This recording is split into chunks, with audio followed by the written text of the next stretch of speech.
Hello friends, आज मेरे पास एक लैपटॉप है एसर का LA-B211P मॉडल। आज ये लैपटॉप डेड है। आज हम इसको चेक करेंगे कि प्रॉब्लम कहाँ पे है और ये देखेंगे कि ये प्रॉब्लम तक हम कैसे पहुँचें, क्या स्टेप होगा चेक करने का। आइए देखते हैं। ये रहा बोर्ड, मैंने लैपटॉप से निकाल लिया है। इसका मॉडल आप चेक कर सकते हैं।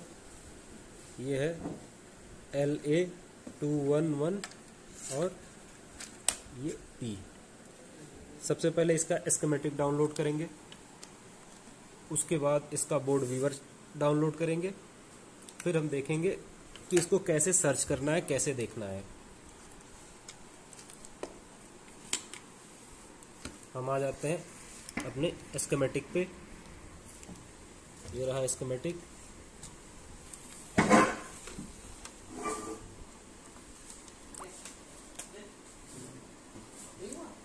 इसमें हमारा ये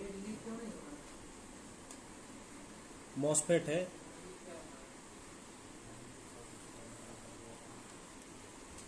PQ302।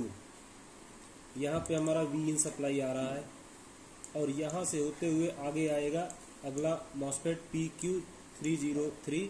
इसके बाद हमारा आएगा PR303 कॉमन पॉइंट पे। यहाँ हमारा 19 वोल्ट सप्लाई बनना चाहिए, यही पूरे बोर्ड पे ट्रेवल करता है।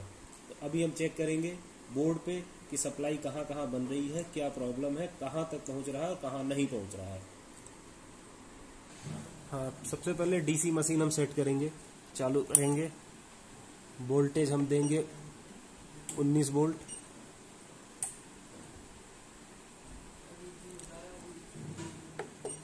करंट 5 एम्पियर पे सेट कर लेंगे। उसके बाद पावर ऑन किए। अब ये हम बोर्ड में लगाएंगे।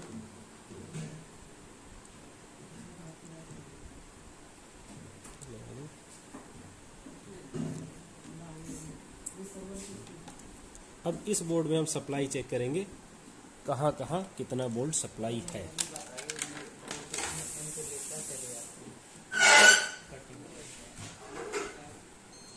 अब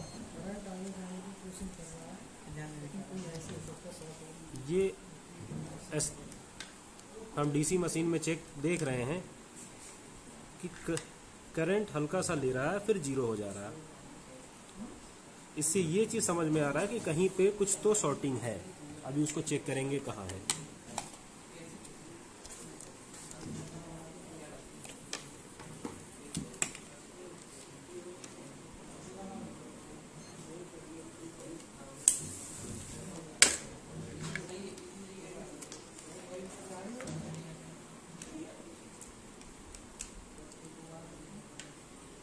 सबसे पहले इस प्रोब को हम कहीं पे भी बोर्ड में लगा देंगे। रेड प्रोब से चेक करेंगे। कनेक्टर पे हमारी सप्लाई 19 वोल्ट आ रही है। फिर आगे आता है हमारा मॉसफेट पे।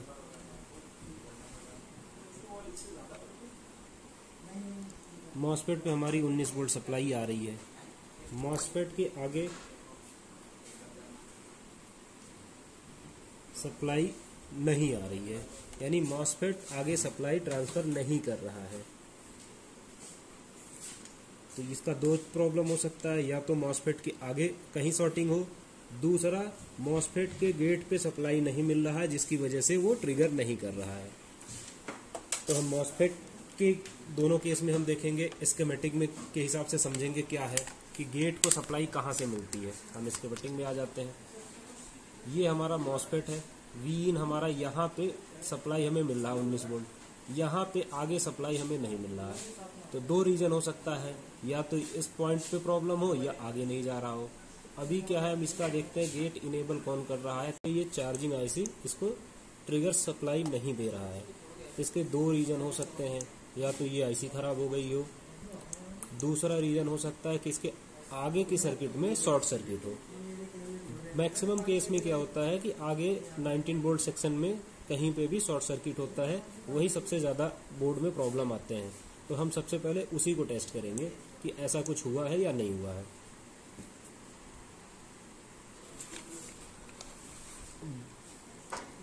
बोर्ड पे आ जाते हैं।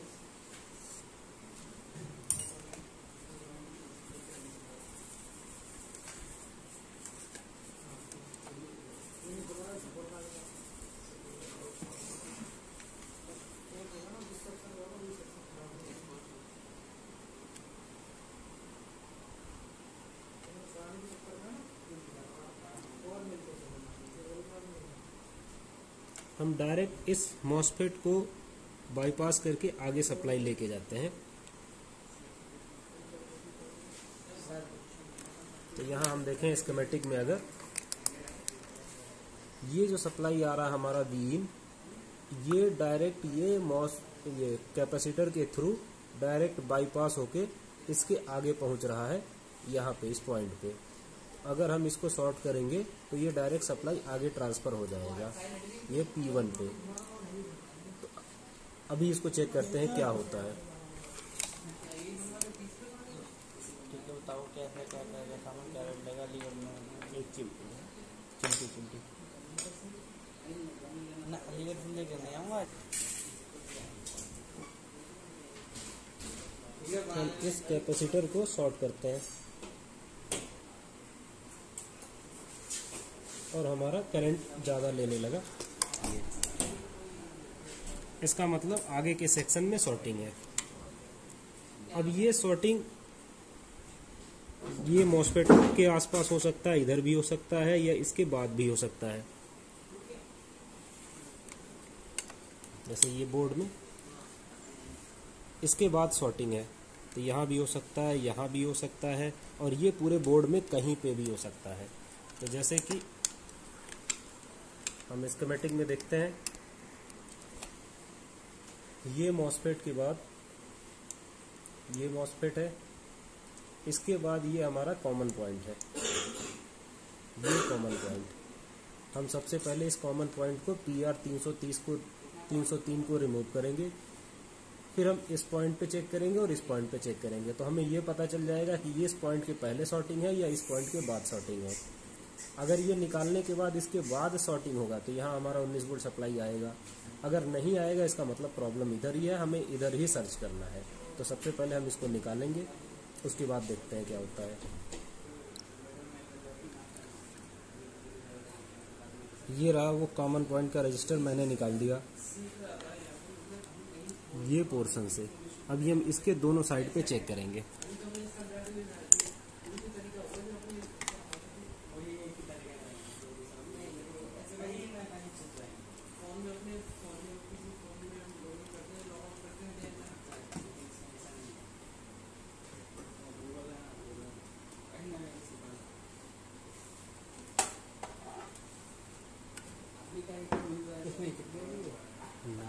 खड़ी नहीं होगी तो इसको बंद कर देते हैं।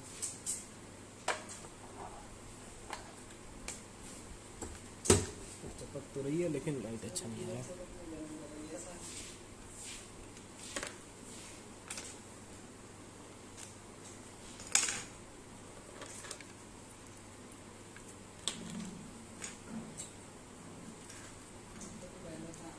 ये DC पावर सप्लाई से मैंने 2 वायर निकाल लिया, प्लस माइनस दोनों अलग अलग। अभी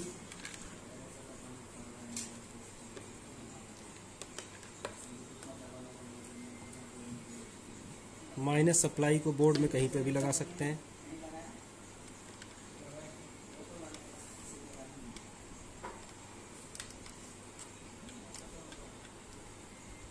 मेरे को तो बोर्ड नहीं आता, तो समझ पाएंगे तो तभी जाके समझेंगे। और इसका DC मशीन का वोल्टेज हम कम से कम रखेंगे।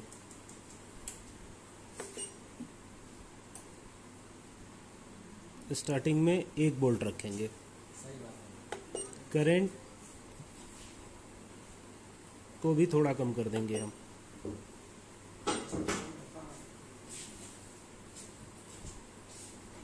एम्पियर। अब हम चिमटी से इसके पॉइंट को चेक करेंगे।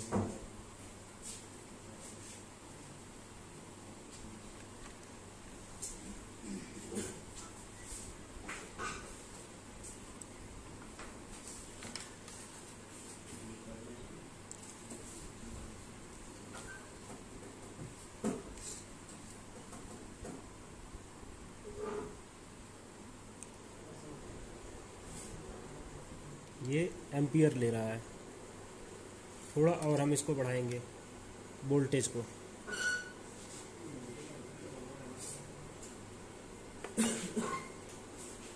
दो एम्पियर, 2 वोल्ट पे ही 3 एम्पियर से ज़्यादा लेने लगा है। अब इस कंडीशन पे हम चेक करेंगे बोर्ड में हीटिंग कहाँ पे हो रही है, पूरे बोर्ड में।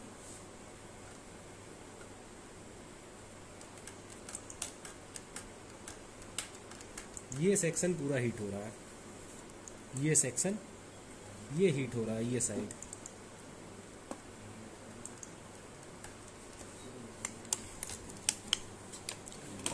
ये सेक्शन जो है वो पूरा हीट हो रहा है यहाँ से। अब इसमें या तो कोई कंपोनेंट ख़राब हो सकता है, कैपेसिटर, या खुद आईसी भी ख़राब हो सकती है। अब एग्जैक्ट कौन सा है इसको चेक करने के लिए इस पे रोजिन लगा के भी चेक कर सकते हैं, या अगर टेम्परेचर सेंसर है तो उससे भी चेक कर सकते हैं, लेकिन सबसे आसान चीज़ है इस पे रोजिन लगा के चेक कर लिया जाए। इसी सेक्शन में कहीं पे कुछ शॉर्टिंग है तो हम सबसे पहले इस पे रोजिन लगाएंगे।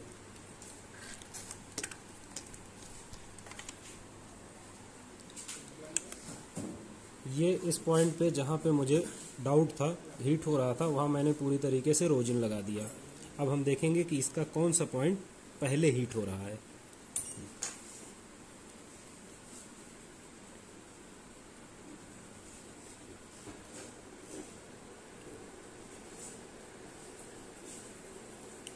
ये आईसी जो है वो पहले हीट हो रही है, इसका मतलब इसमें आईसी में प्रॉब्लम है। और ये आईसी कौन सी है, ये पहले साफ करेंगे इसको।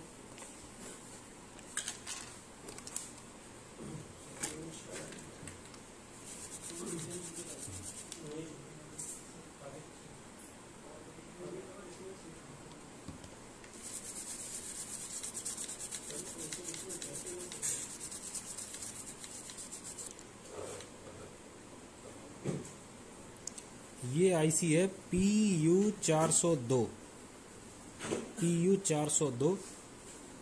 आईसी। ये अब ये इसका हम स्कीमेटिक में चेक करेंगे काम क्या करता है जो आईसी खराब है।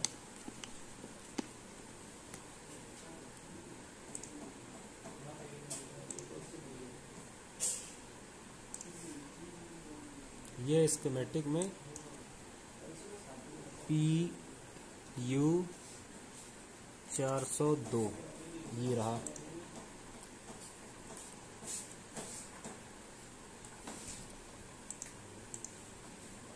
PU402 ये 5 वोल्ट ऑलवेज की आईसी है।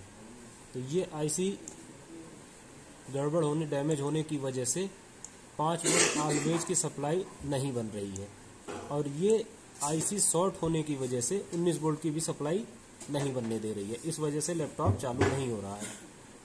अगर हम इस आईसी को चेंज कर दें तो हमारा काम हो जाएगा। मेन प्रॉब्लम यही था, इसी आईसी को चेंज करना है।